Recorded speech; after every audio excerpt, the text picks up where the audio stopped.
I call them the unsung heroes of Nigerian sports. Yes, you know who I'm talking about. It is the Paralympians. Once again, they flew the flag of Nigeria so high with 2 gold medals, 3 bronze medals, and 2 silver medals. And I hope at this point the federal government, the Ministry of Sport, will reward them duly and, of course, increase funding for the Paralympians. With that, I welcome you to another exciting edition of Sports Pizza. My name is Edwin Onyebolise. It promises to be another fantastic show. We have so much to unpack today. The Super Eagles of Nigeria in action, AFCON qualifiers. We also saw Cristiano Ronaldo notch up his 900th and 901st goal in his glittering career. And guess what? In the United States of America, just like they did in the Australian Open, Arina Sabalenka and Jannik Sinner prevailed in the US Open, both finishing the Grand Slam season with 2 titles each. I'm not going to spill out of this information right now. Let's go on a break. When we come back, I have David in the studio, and together we'll unpack, analyze, dissect, and of course entertain you with the latest from the world of sports.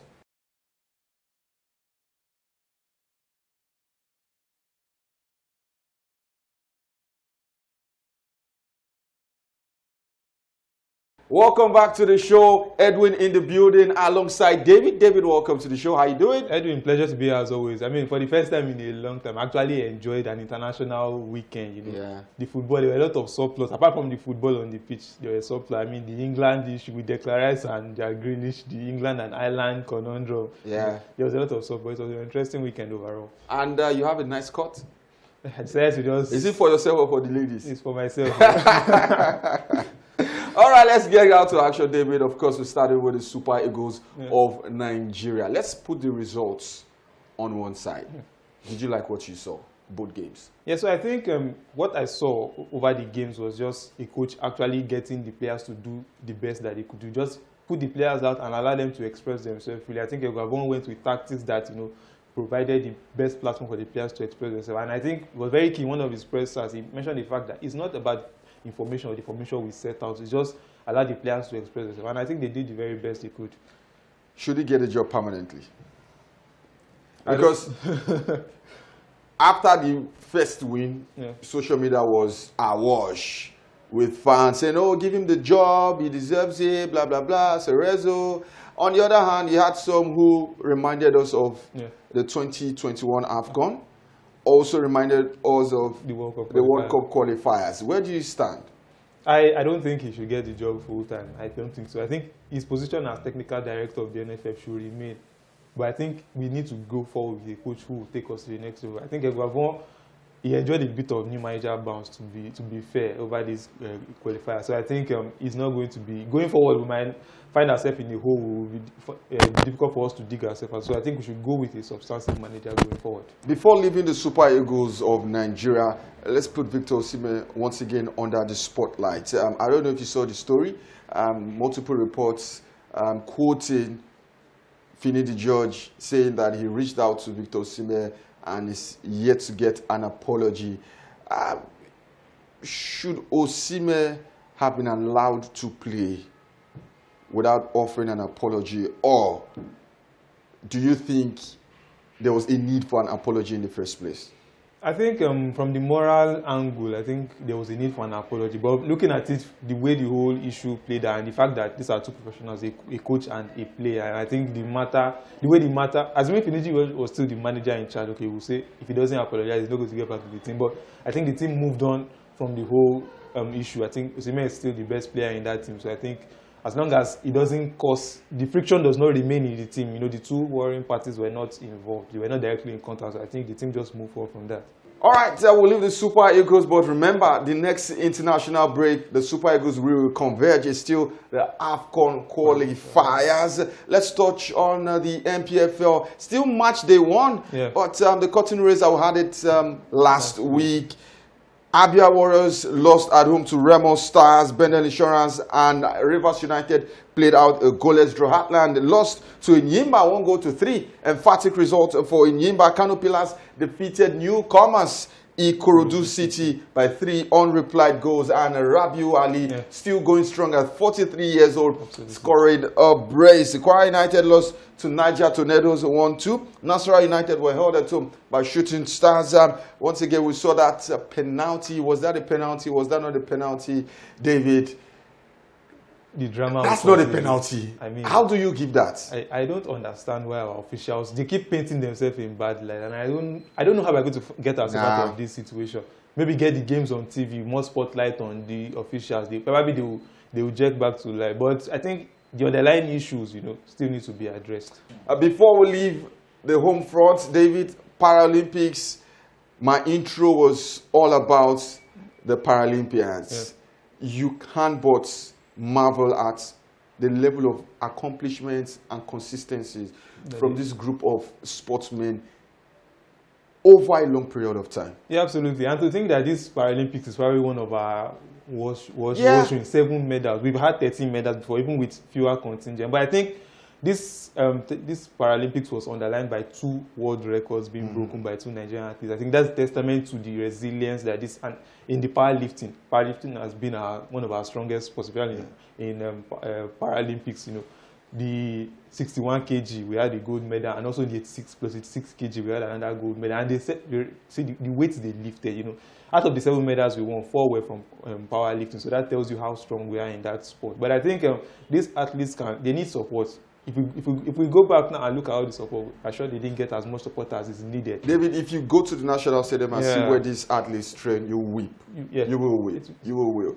Every time the Super Eagles are in camp, you hear the hundreds of millions of naira doled out to make them comfortable. At the end of the day, we go on the internet or in front of the TV and sing praises to high heavens because we defeated Benin Republic. Whereas the athletes who are giving us bigger props on the global stage are being neglected. Please, we need to do better. We can do better. And going forward, I will use this opportunity to clamor for the Paralympians. A quick look at the medals table. Overall, China won 94 gold medals, 76 silver medals, and 50 bronze medals, while Great Britain finished second with 49 gold medals, 44 silver medals, and 31 bronze medals. The United States of America completed top 3 with 36 gold medals, 42 silver medals, and 27 bronze medals. For Africa, we have the top 4 table for you. Algeria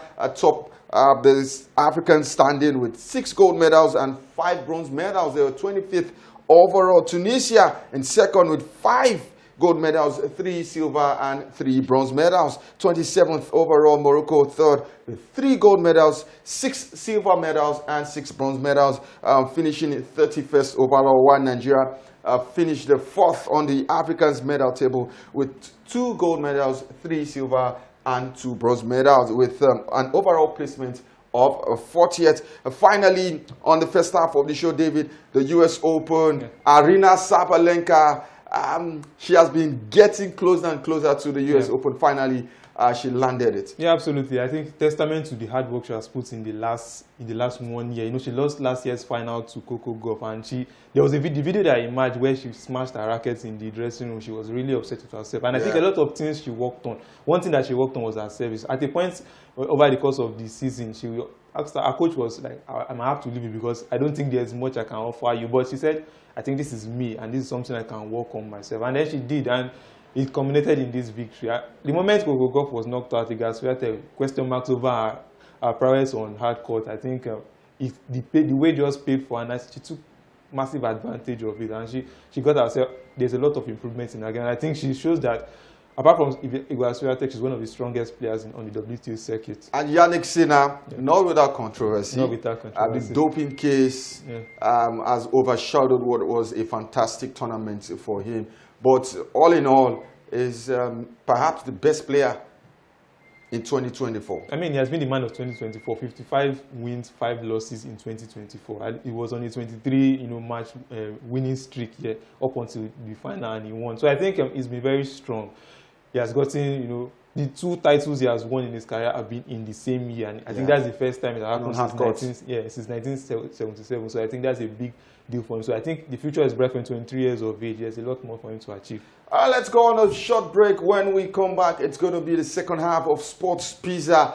And we start off with Cristiano Ronaldo dos Santos Aveiro, 900 and 901 goals.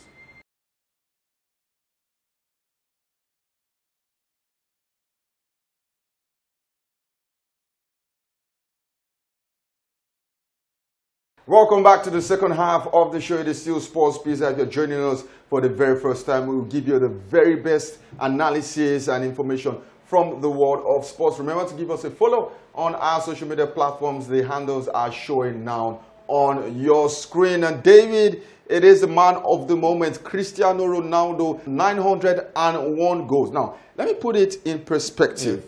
Erling Haaland currently has 265 career goals. Assuming he scores another 50 this season, it takes him to 315. Now, let me break it down.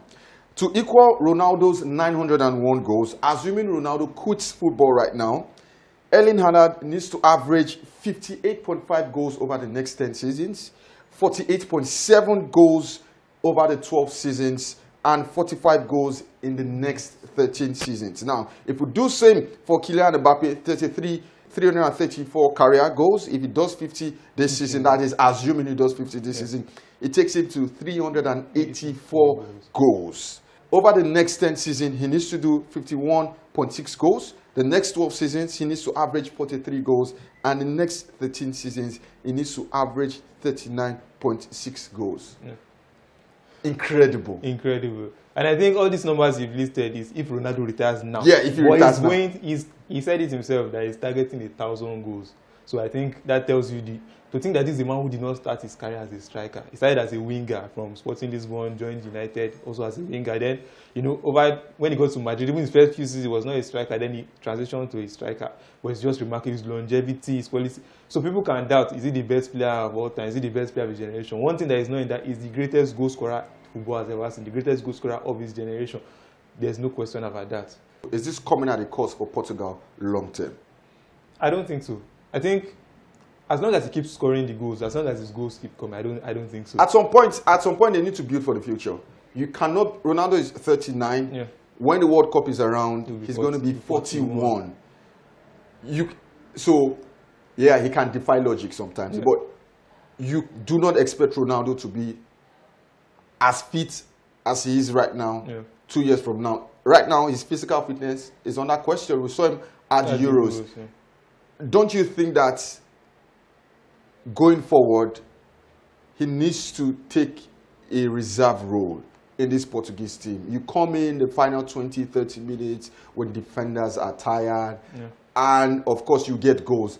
Rather than starting and not giving the likes of Jota, the Rafael Leaos, and whoever is going to come in his place an opportunity to build something with the Portuguese team. I think, unfortunately for Portugal, I think the time to have started building a succession plan was maybe a few years ago. But now they've gotten to a point where if he leaves now, the vacuum is going to be so huge. So I think what he takes away from the team when he's not on the field is more than what the team gains when he's not on the field. So I think for that reason, when you look at the options that they have, you look at Goncalo Ramos.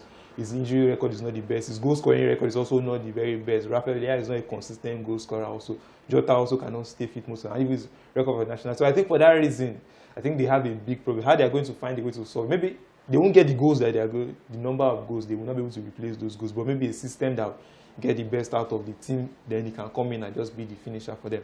All right, away from Cristiano Ronaldo, let's do the Ballon d'Or. We've seen the 30-man nominees, but there's one player who was omitted, and he didn't take it lightly. Rodrigo of Brazil. Yeah, it was criminally omitted. I think it's a crime of all. If Lookman can be on that list, Rodrigo deserves to be on that list.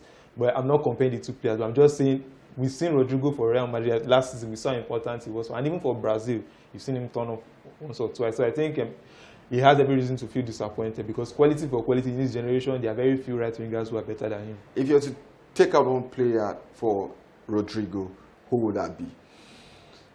Unfortunately, I don't want to succeed. Dani Olmo? No, Dani Olmo is also quite good. We saw him have a very fantastic Euros. I think. Mats Hummels? Yeah, Mats Hummels. Okay, so here's the problem I have with nominations like this.